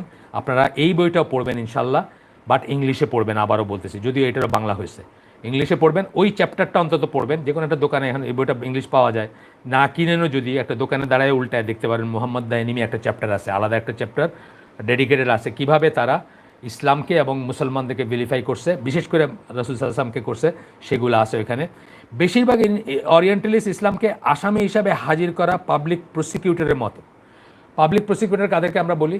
যারা কোর্টে, থানায় ধরেন একটা চোর ধরলো বা থানায় একটা ডাকাইতে ধরছে, তো এটার বিচারে তার এগেনস্টে কেসটা করবে কে? কোর্টে করবে কে? Public prosecutor. গভর্নমেন্টের পয়সায়, গভর্নমেন্ট পক্ষে, সরকারি পক্ষের উকিল থাকে না, তারা আসামিকে আসামি বানায় বা আসামি প্রতীয়মান করার জন্য কোর্টে করে। তো বলতেছে যে বেশিরভাগ ওরিয়েন্টালিস্টরা এই পাবলিক প্রসিকিউটরের রোল নিচ্ছে যখন ইসলাম নিয়ে কথা বলতে গেছে। অর্থাৎ একটা আসামিকে সে উপস্থাপন করতেছে পাঠকের বিচারের কাছে। আর বলতেছেন, খুব সুন্দর করে বলছেন মোহাম্মদ আসাদ এই জায়গার কথাটা, এই কথাগুলা। আর বলতেছেন যে যারা কিছুটা পক্ষেও লেখে তাদের অবস্থানটাও এরকম, যে আসামি পক্ষে যখন কেউ উকিল হিসাবে দাঁড়ায় না, তখন কি করে, অনেক সময় সরকারি পক্ষ কি করে, উকিল ঠিক করে দেয় যে আসামি ধরেন পয়সা নাই, তার পয়সা নাই বা তার পক্ষে কোনো উকিল নাই, তখন সরকারি খরচেই একজন উকিল তারা দেওয়া হয় তার পক্ষ সমর্থন করার জন্য। সেই উকিলটা কি করে, সে আগেই ধরে নেয় যে তার মক্কেল আসামি, তার মক্কেল দোষী। এটা মনের ভিতর রেখেতে সে চেষ্টা করে তার শাস্তিটা কিভাবে একটু কমানো যায়, তার যেন সাজাটা একটু কম হয়, একটু সহানুভূতি যেন জাগানো যায়। তো মোহাম্মদ আসাদ বলতেছেন যে অ্যাভারেজ ওরিয়েন্টালিস্ট হলো পাবলিক প্রসিকিউটরের মতো বিহেভ করে, আর যারা পক্ষেও কথা বলে তারাও আসলে এই দোষী আসামি পক্ষেও, যদি আসামি পক্ষের ইসের মতো হয় যে আসামিকে দোষী ধরে নিয়ে পক্ষে দাঁড়াইছে আর কি, সেই উকিলের মতো কাজ করে তারা। আচ্ছা, আমরা যাই একটু সামনে। তো বলতেছেন যে কোনো যুক্তিতর্কের ধার ধারে না তখন, মানে যারা বিপক্ষে তারাও কোনো যুক্তিযুক্তের ধার ধারে না, পাবলিক প্রসিকিউটর এর মতো করে কথা বলে, তারাও পাবলিক প্রসিকিউটর সে আসামি দেখাইতে যা যা দরকার তুলে ধরার সেটাই তুলে ধরে, কিন্তু এটার অন্য সাইডটা চেষ্টাও করে না বোঝার। আর যিনি পক্ষেও কথা বলেন তিনি আসলে পক্ষে কথা বলে কি করতেছেন, সরকারের বিরুদ্ধে যাচ্ছেন, ধরেন আমি এমনি বলতেছি, একটা কেসের ব্যাপারে বলতেছি, সরকারের বিরুদ্ধে যাচ্ছেন, দেশের প্রচলিত লয়ের বিরুদ্ধে যাচ্ছেন, প্রচলিত সেন্টিমেন্টের বিরুদ্ধে যাচ্ছেন। সুতরাং তিনি ওটাকে আসামি ধরে নিয়ে কতটুকু পক্ষ নেওয়া যায়, কতটুকু তার শাস্তিটা কমান যায়, এটাই করেন। আচ্ছা, গেল। এইটার সাথে এই যে ওরিয়েন্টালিস্টের যে মেন্টালিটি, এটার সাথে আপনি মিল পাবেন ক্যাথলিক চার্চের কোর্টস অফ ইনকুইজিশনের সাথে। কোর্টস অফ ইনকুইজিশন কী ছিল? মিডল এজ, মধ্যযুগ, যেটা অর্থাৎ মধ্যযুগ বলতে আপনার এক্সটেন্ডেড বাড়তে বাড়তে আসবে জাস্ট ইন্ডাস্ট্রিয়াল রেভলিউশন, মানে 1400 সামথিংয়ের আগে পর্যন্ত, খ্রিস্টাব্দের আগে পর্যন্ত আসবে মধ্যযুগ এক্সটেন্ড করতে করতে। তারপরে ধরেন মডার্ন এরাটা শুরু হয় বা রেনেসা বা ইন্ডাস্ট্রিয়াল রেভলিউশন বা ইত্যাদি ইত্যাদি শুরু হবে বা ইত্যাদি ইত্যাদি আস্তে আস্তে চলবে। তো ওই সময়টার ক্যাথলিক চার্চগুলার যে কোর্ট অফ ইনকুইজিশন থাকতো, ওইখানে কী করতো, কী খুঁজতো তারা, যে কারা হেরেটিক, কারা ধর্মবিরোধী, উৎপদগামী যাদের বলতো, কারা জাদুটোনায় বিশ্বাস করে, কারা সায়েন্স পড়ে, কারা মানুষকে খ্রিস্টান ফেথের এগেনস্টে পরিচালিত করে, খ্রিস্টানিটি যা বিশ্বাস করে তার এগেনস্টে পরিচালিত করে। এবং ওইগুলোর কী হতো, সামারি এক্সিকিউশন হইতো, যুক্তিতর্ক প্রমাণ খোঁজাখুঁজি এতো না, এত কিছুতে যাইতো না তারা, মোটামুটিভাবে একটা বিচার করে সাথে সাথে তাদেরকে করে দিত, ঝুলাই দিত, ফাঁসি দিয়ে দিত বা গলা কেটে ফেলতো, কল্লা কেটে ফেলতো, সামারি এক্সিকিউশন, পোড়ায় ফেলতো, অনেক সময় পোড়ায় ফেলতো। তো ওরিয়েন্টালিস্টদের ইসলাম সম্বন্ধে বলাটা অনেকটা এই ধরনের ব্যাপার ছিল, যার ফলে ইসলাম ও ইসলামিক বিষয়গুলোকে সম্পূর্ণ বিকৃত করে উপস্থাপন করা হয়েছে। ওরিয়েন্টালিস্টরা সেটাকে উপস্থাপন করছে সম্পূর্ণ বিকৃত করে। আমি কতগুলো দলিল দিলাম আপনারা পড়লেই জানতে পারবেন। একটা বললাম ওরিয়েন্টালিজম এডওয়ার্ড সাইদের, আর একটা বললাম ক্যারেন আর্মস্ট্রংয়ের Muhammad the biography of a prophet বা এরকম কিছু পুরার নামটা, ওইটার একটা চ্যাপ্টার মোহাম্মদ দ্য এনিমি, আরও অনেক বই আছে এরকম, পড়তে পারেন আপনারা। তো যাই হোক, সম্পূর্ণ বিকৃত করে উপস্থাপন করা হয়েছে। কোনো এক দেশে নয়, সমগ্র ইউরোপ জুড়ে, কোনো এক্সেপশন নাই। এই শতাব্দী মানে গত শতাব্দীর মধ্যভাগ থেকে শুরু করে বা মধ্যভাগের একটু আগের থেকে ধরতে পাবেন যে কিছু কিছু ওরিয়েন্টালিস্টরা অবজেক্টিভ হওয়ার চেষ্টা করছেন। তার আগে পর্যন্ত গোটা ইউরোপের সব দেশের ওরিয়েন্টালিস্টরাই একই মেথোডোলজি ফলো করছেন, যে কোনো সম্পূর্ণ বিকৃত করে উপস্থাপন করা হয়েছে, কোনো এক দেশে নয়, সমগ্র ইউরোপ জুড়ে। এবং পশ্চিমা ইনফ্লুয়েন্স যে সমস্ত দেশগুলো, পশ্চিমা ইনফ্লুয়েন্সে মানে পশ্চিমা লাইনের যে সমস্ত দেশগুলোর সভ্যতা গড়ে উঠছে, সেই সমস্ত দেশগুলোতেও। এবং কি বলা হয়েছে, ক্যারেন আর্মস্ট্রংয়ের ওই বইতে দেখবেন রাসূল সাল্লাল্লাহু আলাইহি ওয়াসাল্লামকে বলা হয়েছে রেনেগেড কার্ডিনাল। কার্ডিনাল হলো একটা চার্চের ইনচার্জ যে থাকে, চার্চের প্রধান ব্যক্তি যে। রেনেগেড মানে বিদ্রোহী, মানে উনি একটা চার্চের প্রধান ব্যক্তি ছিলেন, কার্ডিনাল ছিলেন। দেখেন, মানে এখন একটা পাগল মানুষের বিশ্বাস করার উপায় নেই যে দুনিয়া সম্বন্ধে একটু জানে, তারও সেটা বিশ্বাস করবে না যে উনি একটা চার্চের প্রধান ব্যক্তি ছিলেন, খ্রিস্টিয়ান চার্চের। এবং রেনেগেট মানে বিদ্রোহ করছেন, উনি বিদ্রোহ করে উনি নতুন একটা ধর্ম করে ফেলছেন, ধর্ম আবিষ্কার করে ফেলছেন। এবং সেই ধর্মটার সব কিছুই ধরেন 19-20 আর কি খ্রিস্টিয়ানিটির জিনিসই।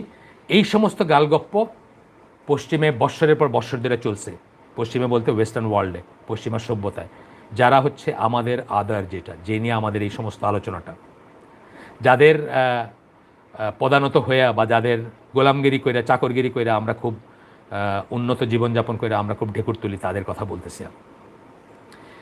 এমনকি আমি বলছি কি, দুইটা কথা বলছি, একটা বলছি যে পশ্চিমা ধ্যান ধারণায় যারা ইনফ্লুয়েন্স, সেই সমস্ত দেশগুলোতে এইসব কথাগুলো গেছে।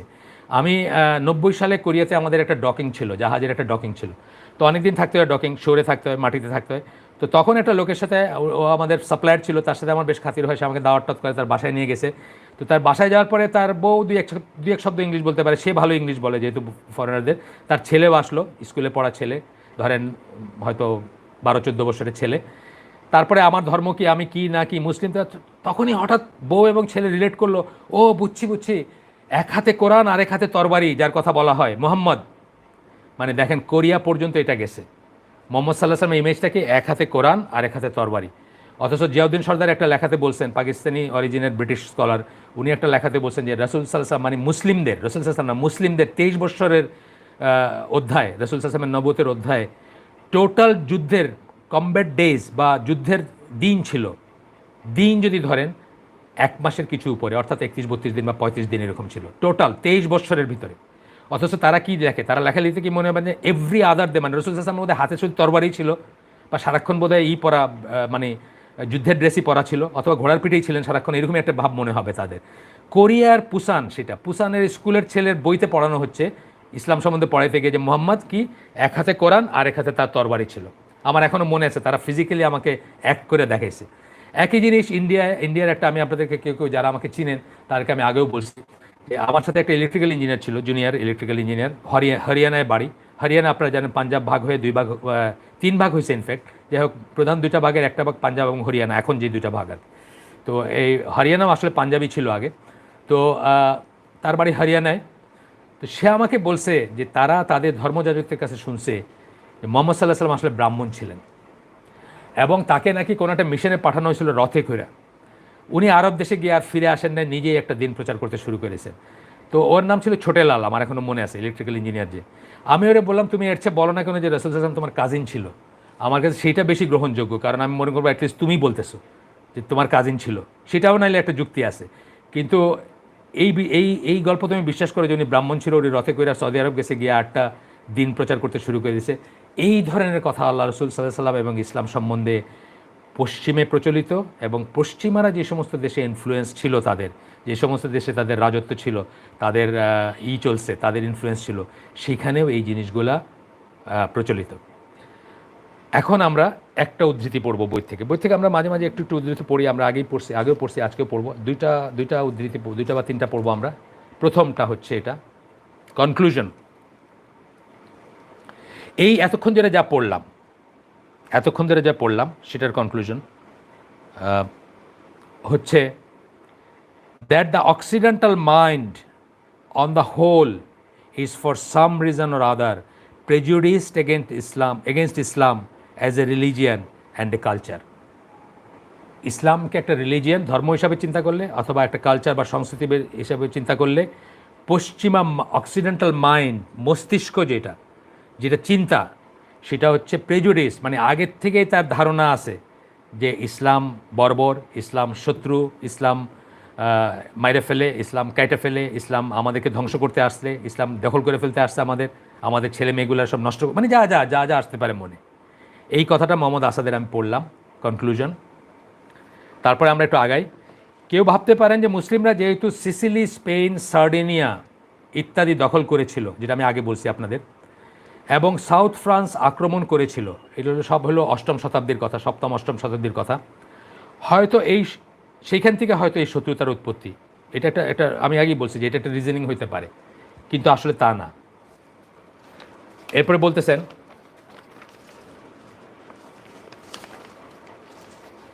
কিন্তু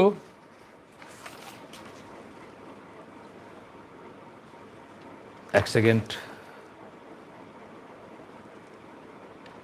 কিন্তু আসলে ইউরোপ তখন অন্ধকার যুগে ছিল। 8ম 9ম শতাব্দীতে ইউরোপ ছিল কি অন্ধকার যুগে।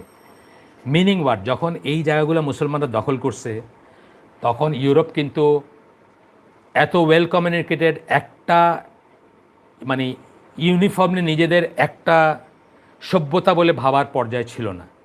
তারা তখন ছোট ছোট স্টেটলেট বা ছোট ছোট স্টেট বা দেশ বা নেশন স্টেটে বিভক্ত ছিল, এখনও বিভক্ত, এবং তারা এই জিনিসগুলোকে লোকাল ভাবতো।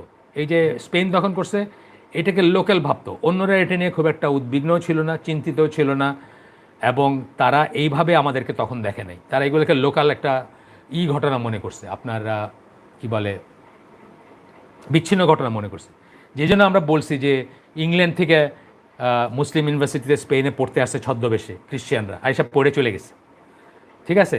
বা ফ্রান্সেই যখন ফ্রান্স আটকায় দিছে দক্ষিণ ফ্রান্সে, তারপরে এটা নিয়ে তাদের খুব একটা মাথা ব্যথা ছিল না, বা তারা এদেরকে সরাইতে হবে, এদেরকে হটাইতে হবে, সংঘবদ্ধভাবে গোটা ইউরোপ মিলে হটাইতে হবে, এই ধরনের কোনো চিন্তাভাবনা তাদের মাথায় ছিল না। তারা তখন অন্ধকার যুগে ছিল, এবং আমরা বলছি তখনকার জ্ঞান বিজ্ঞান সব কিছু ট্রাফিক ছিল ওয়ান ওয়ে, অর্থাৎ শুধু মুসলিম ওয়ার্ল্ড, ইসলামিক ওয়ার্ল্ড থেকে পশ্চিমা জগতে গেছে, পশ্চিমা জগৎ থেকে আমাদের নেওয়ার কিছুই ছিল না তখন, যে সময়কার কথা বলতেছি আমরা।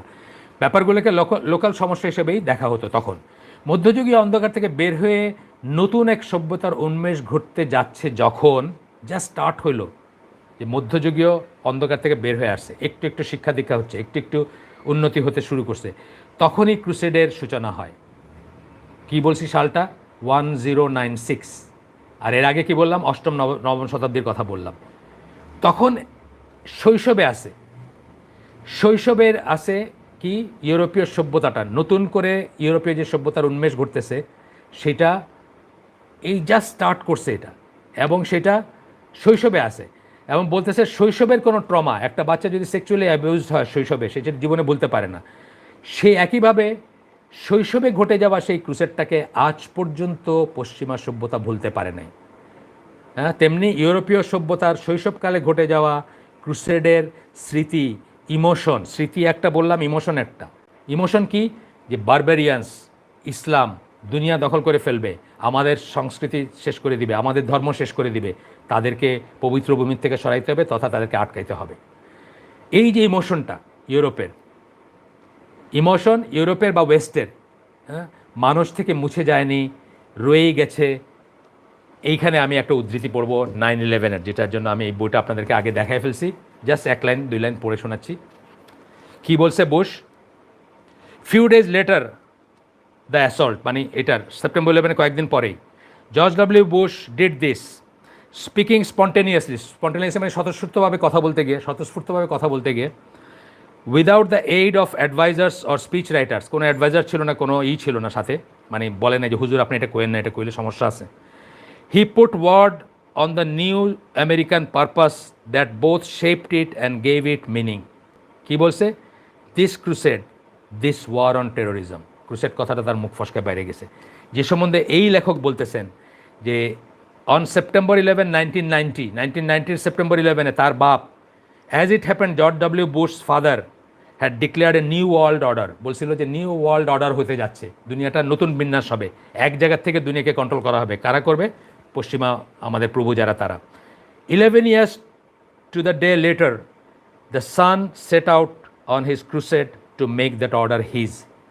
11 বছর পরে একই দিনে বা একই সময়ে তার ছেলে সেই অর্ডার করার জন্য ক্রুসেডে নামছিল আর কি। এই কথাটা বলছেন এই লেখক, যার কথা বললাম, জেমস ক্যারল। বইটার নাম হচ্ছে ক্রুসেড, আপনারা দেখতে পারেন পরে। তার মানে কি, এত বছর পরে, সেই 1096 পরে সেপ্টেম্বর 11, 2001 সাল, তখন পর্যন্ত একজন পশ্চিমা শাসকের মাথায় ক্রুসেডটা আছে এবং সেটা বাইর হয় নাই। When it comes to Muslims অথবা মুসলিম ওয়ার্ল্ডের ব্যাপার যখন আসে, এই কথাটাই মোহাম্মদ আসাদ বারবার করার চেষ্টা করছে। আমার আর 2টা পয়েন্ট আছে, শেষ হয়ে যাচ্ছে ইনশাল্লাহ। এরপরে বলতেছেন জাতিগোষ্ঠী বা দেশসমূহের সীমানা ছাড়িয়ে ইউরোপীয়রা ক্রুসেডে পোপের আহ্বানে সঙ্গবদ্ধ হয়। জাতিগোষ্ঠী, এখানে জার্মানরা ছিল, ওইখানে ইটালিয়ানরা ছিল, ওইখানে ব্রিটিশরা ছিল, পোপ আহ্বান করছে, সবাই একত্রে একটা বাহিনী করছে। এবং আস অ্যান্ড দেম ছিল, ব্যাপারটা কি ছিল? আমরা ওরা, আমরা তারা।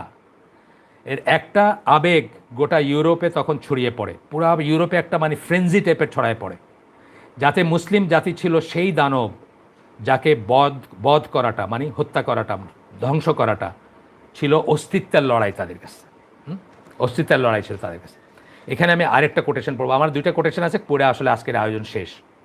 এটা হচ্ছে without indulging in undue exaggeration, বাড়াবাড়ি না করেই বলা যায়, we can say that modern Europe was born out of the spirit of the crusades. Modern Europe যেটাকে আমরা দেখি, এটা ক্রুসেডের স্পিরিট থেকে বাইর হয়ে আসছে। একটা আগে বললেন গ্রেকো রোমান ট্র্যাডিশন, সেটা আমরা বলছি ক্রুসেডের স্পিরিট থেকে বাইর হয়ে আসছে। Before that time there had been Anglo Saxons and Germans, French and Normans, Italians and Danes, মানে ছোটো ছোটো ছোটো ছোটো গোষ্ঠীতে বিভক্ত ছিল, জাতিগোষ্ঠী, ছোটো ছোটো বংশ, ছোটো ছোটো গোত্র, এই মার্কা ছিল। বাট ডিউরিং দ্য ক্রুসেডস, কিন্তু ক্রুসেডের সময় the new political concept of Christendom বা খ্রিস্টানডম, খ্রিস্ট সাম্রাজ্য, খ্রিস্ট রাজ্যের কনসেপ্ট আছে, যে এই জায়গাগুলা ইউরোপের হচ্ছে খ্রিশ্চিয়ান ধর্মের জায়গা, যদিও তারা ধর্মকর্ম করতো না, কিন্তু জাস্ট ফিলিংটার কথা আমি বলতেছি। A cause common to all European nations alike, সবার কাছে এটা একটা কমন কজ ছিল যে আমরা সবাই Christian. And by no means identical with religious concept of Christianity, এবং আমাদের খ্রিশ্চানিটির সাথে আইডেন্টিক্যাল ছিল, সেটা ওয়াজ ক্রিয়েটেড, এটাকে সৃষ্টি করা হয়েছে। And it was the hatred of Islam that stood as godfather behind the new creation. এবং এই যে একতাটা হইল, তার ভিতর কমন ছিল কি? হেট্রেড অফ ইসলাম, ইসলামের এগেনস্টে যে ঘৃণা, সেইটা তাদেরকে একতাবদ্ধ করছিল, এবং আজও তাই। আপনি বুঝেন না বুঝেন, মানেন না মানেন, আজও সেটাই রয়েছে। আচ্ছা, এরপরের পয়েন্টটা, শেষ পয়েন্ট এটা, 1 মিনিট 2 মিনিট যদি আমি এক্সিট করি, অর্গানাইজাররা মাফ করবেন। এরপরে বলতেছেন যে একটা আয়রনির কথা বলতেছেন। আয়রনি কাকে বলে? যার জন্য করলাম চুরি সেই বলে চোর, এটা হলো একটা আয়রনি। আপনি একজনকে ফেভার করতে গিয়ে একটা চুরি করলেন, সে টের পায় আপনারা চোর বলল, এটা আয়রনি। হ্যাঁ, একটা করুণ ব্যাপার আর কি।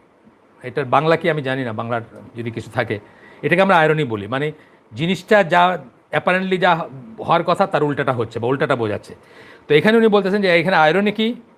ওয়াজ ডিউ টু আচ্ছা, এখানে পয়েন্টটা পড়ি। তার মানে এটা নয় যে ওই বোধ বা আবেগ যারা ধারণ করতো বা করে, আজও যারা করে, তারা সবাই ডিভোট খ্রিস্টান, কথাটা কিন্তু তা না। তারা যে খুব ধার্মিক খ্রিস্টান তা না। মোটেই না, বরং তারাই তাদের জীবন থেকে ধর্মকর্মকে ঝেঁটিয়ে বিদায় করে, খ্রিশ্চানিটিকে তারা বিদায় করে দিচ্ছে তাদের জীবন থেকে। কিন্তু খ্রিশ্চান ফিলিংটা আছে যে আমরা সবাই খ্রিশ্চান, শুধু এইটুকুই বাকি রয়েছে, এবং সেটাতে তারা একতাবদ্ধ।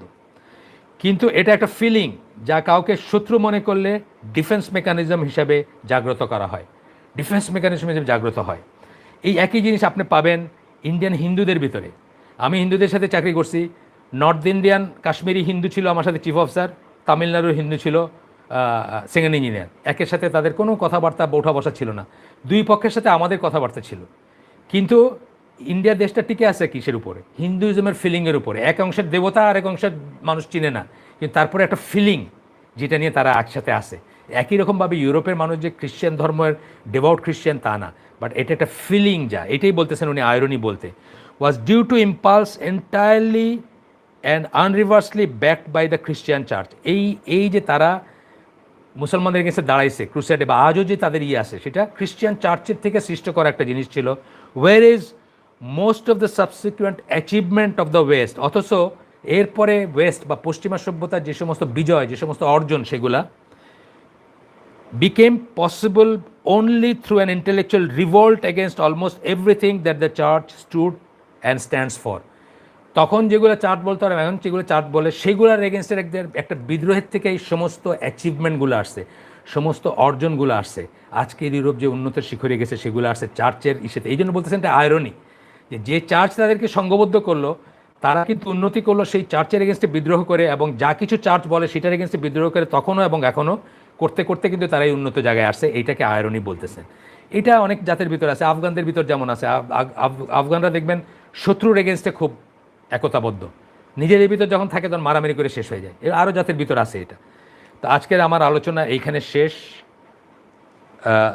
সুবহানাকা আল্লাহুম্মা বিহামদিকা আশহাদু আল্লা ইলাহা ইল্লা আনতা আস্তাগফিরুকা ওয়া আতুবু ইলাইক। আমরা যা পড়লাম তার ভিতর ভালো কিছু, বা যা শুনলাম তার ভিতর ভালো কিছু শুনে থাকলে সমস্ত প্রশংসা আল্লাহর, আলহামদুলিল্লাহ। খারাপ কিছু শুনে থাকলে সমস্ত ব্যর্থতা আমার, এবং সেটা শয়তানের তরফ থেকে। আল্লাহ আমাদের তৌফিক দেন ভালো যা শুনলাম তার উপর আমল করার। আমরা শুনলাম একটা আমাদের হইল, চিটচ্যাট হইল, এখান থেকে আমরা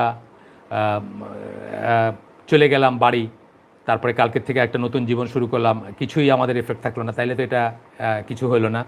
প্রশ্ন দেখতেছি 2টা পাঠাইছেন কালাম ভাই, আমি পড়ে দিচ্ছি প্রশ্নগুলো। প্রথমে 3টে আসছে এখন by this time. Afzal Hossain Mofik, should be fast according to Bangladesh 9 জুলহিজ্জা or should be follow Saudi Arafah's day and keep fast? এটা নিয়ে তো আপনার নিশ্চয়ই অনেক বড় বড় স্কলারদের কথা অলরেডি শুনছেন। আমি যে মতটা ফলো করি সেটা বলতেছি, আপনি কি করবেন সেটা আপনি ডিসাইড করবেন। আমরা আরাফার দিনের রোজা রাখবো। রাসূল সাল্লাল্লাহু আলাইহি ওয়াসাল্লাম যে হাদিসে এই কথাগুলো বলছেন, আরাফার দিনের রোজার কথা বলছেন, ওইখানে জিলহজ মাসের কয় তারিখ সেটা উল্লেখ করেন নাই। যখন এক সময় আমরা জানার কোনো উপায় ছিল না আরাফার দিন কোন সময়, সেটা আল্লাহ তো আপনার অন্ধকার রাত্রে দুইজন দুদিকে নামাজ পড়ছেন কেবলা মনে কইরা, ভুলে, জানার কোনো উপায় নাই, দুজনেরটাই কবুল। এটা না বলে না ইসলাম, বলে তো জানার যখন উপায় নাই। কিন্তু এখন যখন আপনারা জানতেছেন যে হাজিরা এই দিনে আরাফায় আসেন, এবং রাসূল সাল্লাল্লাহু আলাইহি ওয়াসাল্লাম আরাফার ডে বলছেন, 9 জিলহজ বলেন নাই, এখন আমি মনে করি আরাফার দিনে রোজা রাখা উচিত, যেটা বাংলাদেশে বৃহস্পতিবার পড়বে ইনশাআল্লাহ। আচ্ছা, এরপরটা আপনার বক্তব্যের মাধ্যমে আল্লাহ কি মডেল এনি খানের নামে এক মেয়েকে হেদায়েত দান করেন, আলহামদুলিল্লাহ। সেই ব্যাপারে দয়া করে, আমার বক্তব্য আমি জানতাম না, আজকে জানলাম। আইনি খান কে আমি সেটাও জানতাম না, আপনি বললেন। মানে জানতাম না বলতে, উনি যে একজনের কথা আমি কয়েকদিন আগে লেখালেখি দেখছি, উনিই কি তিনি? একজন না, দুইজনের কথা লেখালেখি, দুইজন বোধহয়, দুইজন নিয়ে খুব লেখালেখি হচ্ছিল, কিন্তু আমি তাকে ওই লেখা দেখার আগে চিনতাম না। এটা ধরেন হার্ডলি 10 ডেজ হয়েছে আমি একটা কোথাও দেখছি লেখালেখি ওনাকে নিয়ে। আচ্ছা, এক মেয়েকে হেদায়েত দান করেন, আলহামদুলিল্লাহ। সেই ব্যাপারে দয়া করে কিছু জানাবেন ইনশাল্লাহ। আমি তো জানি না জানাবো কোত্থেকে, আমি আগে তাকে চিনতাম না, এখন দিনের ফিরে আসার কারণে চিনলাম। আমি যেহেতু তারা চিনি না, আমি কি করে করব? কবির হোসেন বলছেন এটা, তো আপনি তাকেই জিজ্ঞেস করেন কোন লেখার মাধ্যমে কোথা থেকে আসছেন, আমার জানা মতো জানি না আমি। আচ্ছা, এটা গেল একটা। এরপরে একটা কোশ্চেন আছে, আমি জানি না ভাই, আপনাকে জানার মতো কিছু নাই আমার কাছে। এটা হচ্ছে শিহাব সারার, স্যার আমার মা হিন্দি কিছু সিরিয়াল দেখে, যেমন জি বাংলা আর স্টার জলসা। আমি ধৈর্য সহকারে মাকে বোঝানোর চেষ্টা করছি যে এগুলো দেখবে না, এই জিনিসগুলো তোমাকে ইসলাম থেকে দূরে নিয়ে যাবে। স্যার কী করা যায়? প্রথম কথা হচ্ছে বাবা মা, দুইটা জিনিস বলি। বাবা মা হচ্ছে নেক্সট গড আমাদের জন্য, আল্লাহর পরেই তাদের অবস্থান, তারা অত্যন্ত ইম্পর্ট্যান্ট আমাদের জন্য। কিন্তু আল্লাহ বিরোধিতায় তাদের কোনো আনুগত্য নাই। এই মায়ের এই ফ্যাসিলিটিটা যদি আপনার থ্রুতে হয়, আপনি এটা বন্ধ করে দিবেন। যদি টাকাটা আপনি দিয়ে থাকেন, যদি টিভিটা আপনি দিয়ে থাকেন, যদি বাসাটা আপনার হয়, আপনি বন্ধ করে দেবেন। এখানে কোনো আনুগত্য নাই। যদি তা না হয়, উল্টাটা হয় যে মায়ের বাসা আপনি থাকেন, আপনি এটাতে অংশ নেবেন না। মাকে ভালো করে বোঝাবেন, শুরু করবেন দোয়া দিয়ে, আল্লাহর কাছে দোয়া চেয়ে শুরু করবেন, আল্লাহর কাছে তৌফিক চাবেন। তারপরে মাকে ভালো ভাষায় বোঝাবেন। মা কাফের হইলেও মার সাথে দুর্ব্যবহার করা যাবে না, কিছুতেই দুর্ব্যবহার করবেন না। এবং আপনি আদারওয়াইজ সমস্ত জায়েজ জিনিসে যে আল্লাহর বিধান মেনে চলেন, এটার একটা এক্সাম্পল যেভাবে সেট করবেন, মাকেও আপনি এক্সট্রা সার্ভিস দিবেন, যে অন্যান্য সমস্ত ব্যাপারে এক্সট্রা সার্ভিস দিবেন, যেন মা আপনার প্রতি নরম হয়ে আসেন আস্তে আস্তে। ঠিক আছে? এইটা হচ্ছে একটা ওয়ে আপনার কার সাথে কমিউনিকেট করার। আপনি নিজেই একটা এক্সাম্পল হয়ে যাবেন। আর যত হালাল জিনিসে মা আপনাকে যা করতে বলবেন, ধরেন বললো যে আজকে বাবা একটু লটকন খাইতে ইচ্ছা করতেছে, আপনি আউট অফ দ্য ওয়ে গিয়ে দুনিয়া খুঁজা লটকন নিয়ে এসে তারা দিবেন যে আম্মা এটা খাও, এটা তো হালাল জিনিস, তুমি কইছো আমি তোমার জন্য নরসিংদী থেকে লটকন নিয়ে আসি, কথার কথা আমি বললাম। কিন্তু হারাম কোনো কিছুতে আপনি তাকে ফ্যাসিলিটেট করবেন না, এবং কখনোই তার সাথেই করবেন না। আপনি কখনো তার মতো করেই করবেন না, মানে তাকে ফ্যাসিলিটেট করবেন না বা তার সহায়তা করবেন না, হারাম কিছুতে করবেন না। আর যদি আপনিই সেটার উৎস হন, যেটা বললাম, টাকাটা আপনার, টিভিটা আপনার, বাসাটা আপনার, আপনি অবশ্যই সেগুলোকে বন্ধ করবেন ইনশাআল্লাহ। আর বোধহয় কোনো প্রশ্ন নাই। আমাদের 3টা প্রশ্নই ছিল আজকের জন্য। একটা আসছে, একটা মাত্র আসছে। আচ্ছা দেখি আমি, যেহেতু ওনারা পাঠাইছেন, ওনারা বুঝেই পাঠাইছেন। কেক কুকি বয়, স্যার আপনি জেনারেল লাইনে স্টাডি করে কিভাবে ইসলাম সম্পর্কে এত জ্ঞান অর্জন করলেন? আমরা যারা নর্মাল লাইনে স্টাডি করি, আমরা কিভাবে ইসলাম সম্পর্কে জানব? ফেসবুক চালায়েন না, ইন্টারনেটে সার্ফ করেন না, ইউটিউবে দিনের পর দিন কাটান না, দেখবেন কত সময় আপনার, বুঝছেন? আমি তো বললাম যে রুটিনটা ঠিক করেন, দেখবেন জীবনের অর্ধেক ঠিক হয়ে গেছে। রুটিনটা কি? এশার নামাজের পরে আড্ডা, ইয়ারকি, আউল ফাউল। এশার নামাজ কচায় হয় বাংলাদেশে এখন? 8:30।